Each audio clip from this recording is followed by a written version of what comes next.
Hello students, আশা করি তোমরা সবাই ভালো আছো। আমরা আমাদের হিমবাহের ক্ষয়কার্য এবং সঞ্চয় কার্যের ফলে সৃষ্ট সমস্ত ভূমিরূপগুলো পড়েছি। আজকের ভিডিওতে আমরা এই হিমবাহের অধ্যায় থেকে যে সমস্ত প্রশ্নগুলো আসে, সাধারণত যে সমস্ত প্রশ্নগুলো আসে সেইগুলো সম্পর্কে একটু আলোচনা করব।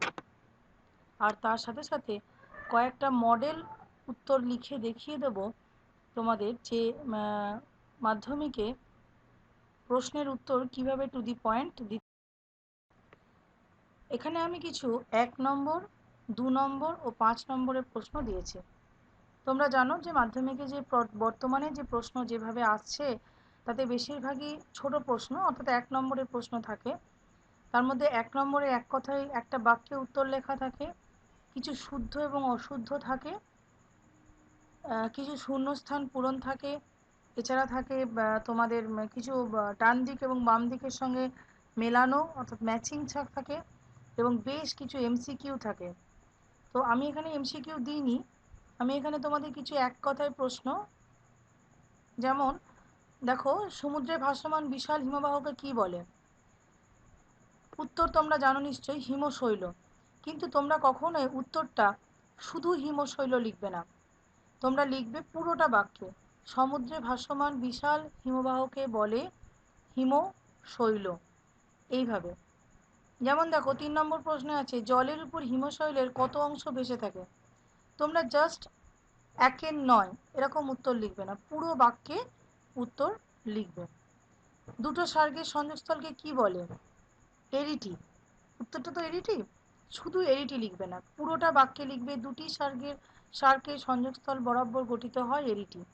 1 নম্বরের প্রশ্নে তোমরা ছবি জানা থাকলেও ছবি দেওয়ার দরকার নেই, ঠিক আছে? শুদ্ধ অশুদ্ধ যখন লিখবে,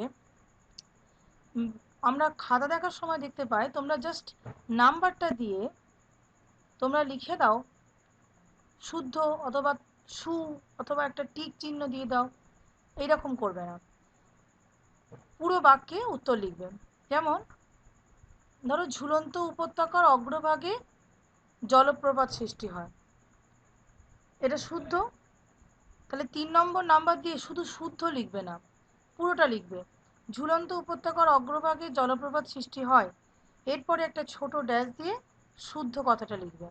অনেক সময় শুদ্ধ না দিয়ে ঠিক ভুল দেয়, অথবা ক্রস এবং রাইট চিহ্ন দেয়, যাই দিক না কেন প্রশ্নে, যাই লিখতে বলুক, পুরো বাক্যটা লিখবে, তারপরে একটা ছোট ড্যাশ দিয়ে তারপরে শুদ্ধ অশুদ্ধ লিখবে। ঠিক একইভাবে শূন্যস্থানও তোমরা তাই করবে, যেগুলো তোমার পুরো বাক্য লিখে তারপর শূন্যস্থান লিখবে। এখানে আমি একটা কথা বলি, এখানে যে প্রশ্নগুলো দেওয়া হয়েছে এগুলো কিন্তু কোনো সাজেশন নয়, এটা শুধুমাত্র কয়েকটা আর কি প্রশ্ন দেখিয়ে তোমাদের সঙ্গে আলোচনা করার জন্য আমি দিয়েছি, এটা কিন্তু কোনো সাজেশন নয়। 2 মার্কসের কোশ্চেন থাকে কীরকম দেখো, হিমরেখা কাকে বলে, হিমানী সম্প্রপাত কি, হিমশৈল কি, ডিমের ঝুড়ি ভূমিরূপ কাকে বলে, ড্রামলিন কি? এগুলো কিন্তু সবগুলোই তোমাদের আগে আমি আলোচনা করেছি। উত্তর কিভাবে লিখবে আমি পরবর্তীকালে দেখো কয়েকটা উত্তর লিখে দেখিয়ে দিচ্ছি। 5 নম্বরের প্রশ্ন যেরকম থাকে, ঝুলন্ত উপত্যকায় জলপ্রপাত গঠিত হয় কেন? এটার উত্তর তোমাদের আমি লিখে দেখিয়ে দিয়েছি। আচ্ছা, নদী উপত্যকা হিমবাহ উপত্যকার মধ্যে পার্থক্য লেখো। এটা তোমরা জানো যে নদী উপত্যকা হয় আই বা ভি আকৃতির, হিমবাহের উপত্যকা হয় ইউ আকৃতির। কেন হয় সেইটা পয়েন্ট অনুযায়ী ব্যাখ্যা করে লিখবে, অর্থাৎ নদী উপত্যকা আই এবং ভি আকৃতির কেন হয়, পয়েন্টগুলো লিখবে।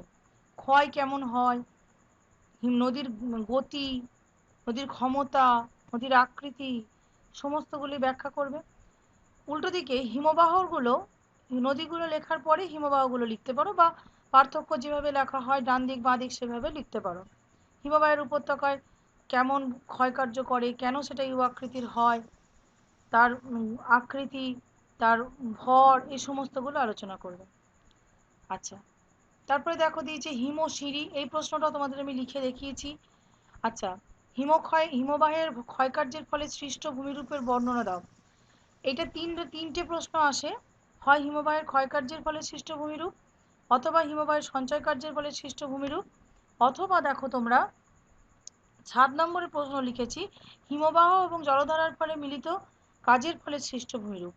এই ধরনের প্রশ্ন যদি দেয় তাহলে তোমরা যেটা করবে, ধরো ক্ষয়কার্যটাই যদি বলি, তাহলে প্রথমে তোমরা লিখবে হিমবাহের ক্ষয়কার্যের ফলে সৃষ্ট ভূমিরূপ, ব্যাক পয়েন্ট করবে, আলাদা কালারে পয়েন্ট করবে, ঠিক আছে।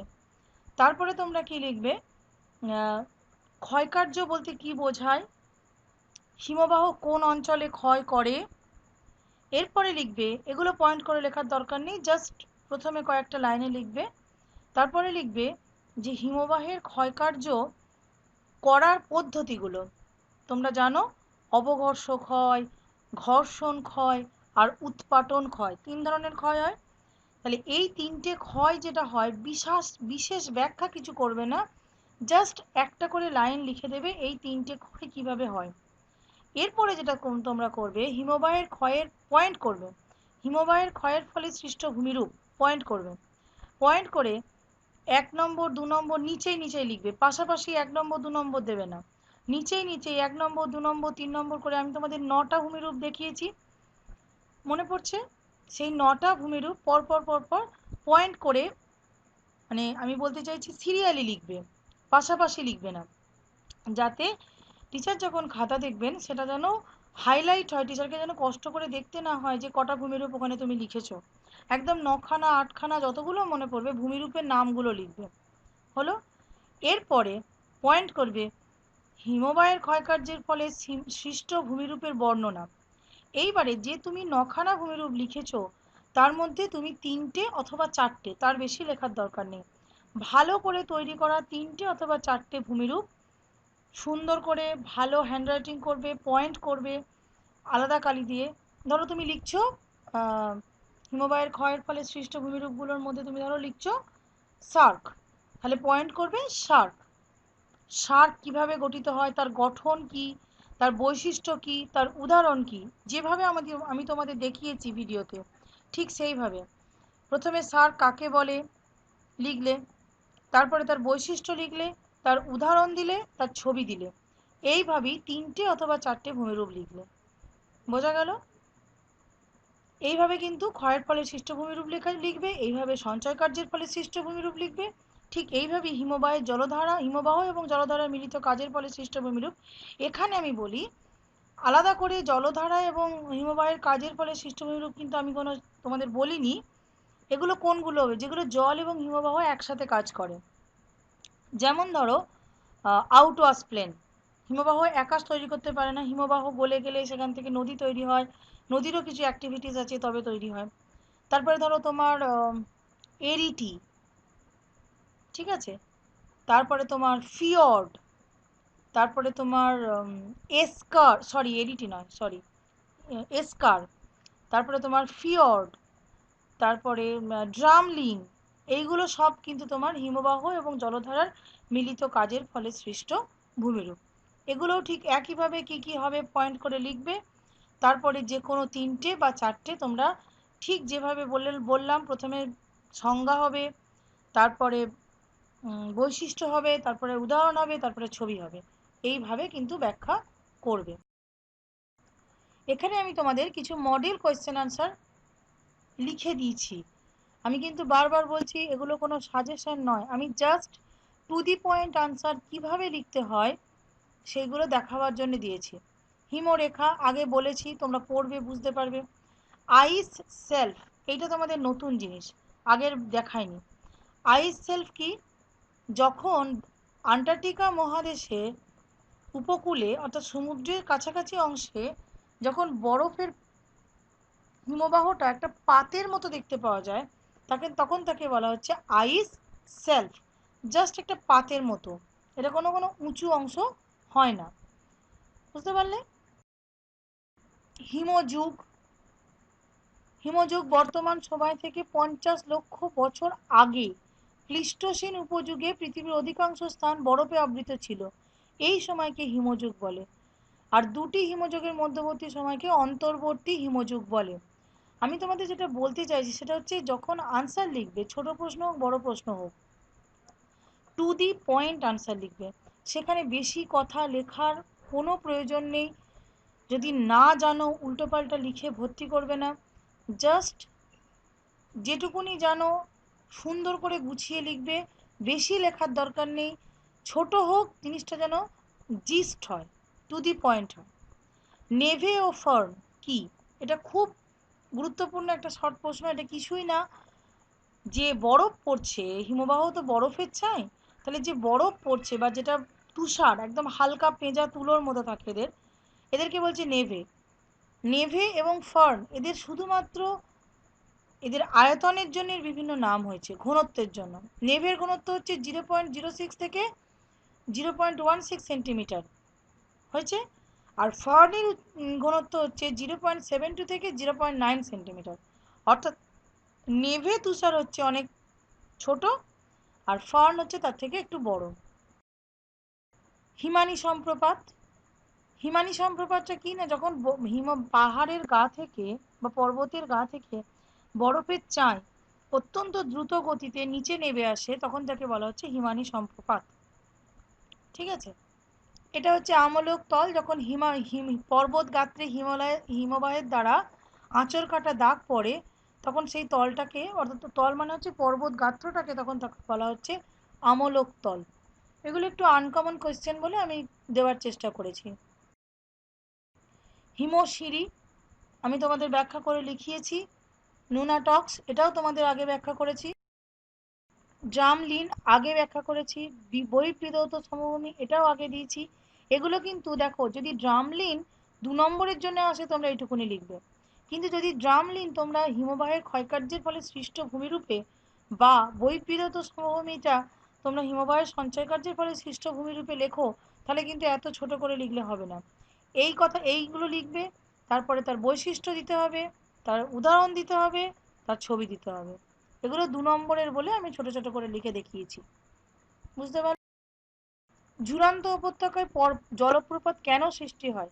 বেশ বিগত কয়েক বছর ধরে এই প্রশ্নটা খুব আসছে। কি বলছে দেখো, কর্তৃত্ব স্পার, এই প্রশ্নটা যদি তোমার বড় 5 নম্বরের আসে, তাহলে তোমার কিন্তু আগে ঝুলন্ত উপত্যকা কাকে বলে লিখতে হবে, ঝুলন্ত উপত্যকার একটা ছবি দিতে হবে, তারপরে এই অংশটা দেবে, যদি 5 নম্বরের মতো আসে। আর যদি 2 বা 3 নম্বরে আসে তাহলে এইটুকুনি লিখলেই হবে।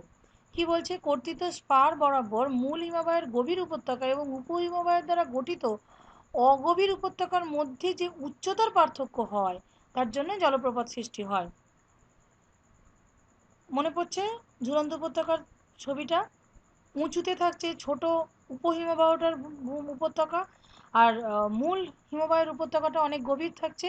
তার ফলে যে উচ্চতার ডিফারেন্স তৈরি হচ্ছে, তার জন্য পরবর্তীকালে যখন হিমবাহ গলে গেলে ওখানে নদী তৈরি হলো, তাহলে নদীটা অবভিয়াসলি উপর থেকে নিচে ঝপ করে পড়বে, যার ফলে জলপ্রপাত তৈরি হবে। বরফ গলে গেলে বরফ গলে গেলে তোমার জলধারার সৃষ্টি হয়, নদী সৃষ্টি হয়, তার ফলে ঝুলন্ত উপত্যকা তৈরি হয়। আর মূল হিমদ্রোণীর ঝুলন্ত উপত্যকা থেকে মূল হিমদ্রোণী, অর্থাৎ ঝুলন্ত উপত্যকা উপহিমবাহের যে হিমদ্রোণী এবং মূল হিমবাহের যে হিমদ্রোণী, দুটোর একসঙ্গে অবস্থান করলে তবে জলপ্রপাত। কর্তৃত্ব স্পার আগে ব্যাখ্যা করেছি। গ্রাবরেখা শ্রেণী বিভাগ, এটা 5 নম্বরেও আসে, আবার 2 নম্বরেও আসে। যদি 2 নম্বর বা 3 নম্বরে আসে জাস্ট এইভাবে লিখে দেবে। আর যদি এর থেকে বড় আসে 5 নম্বরে, তাহলে তোমরা এই প্রত্যেকটা গ্রাবরেখা লিখবে। লেখার পরে ধরো বিচলনশীল গ্রাবরেখা মানে যেগুলো মুভ করতে পারে, আর সেগুলোর মধ্যে 2টো বা 3টে ব্যাখ্যা করলে, আর অবিক্ষিপ্ত গ্রাবরেখার মধ্যে 2টো বা 3টে ব্যাখ্যা করলে তাহলেই হয়ে যাবে। বোঝা গেল? এই প্রশ্নের উত্তরগুলো বাড়িতে লিখে লিখে প্র্যাকটিস করবে। আমি পরবর্তী ভিডিওতে তোমাদের বায়ুর ক্ষয়কার্য বা বায়ুর কার্যগুলো শুরু করব। বাড়িতে প্রশ্নগুলো বারে বারে রেখো।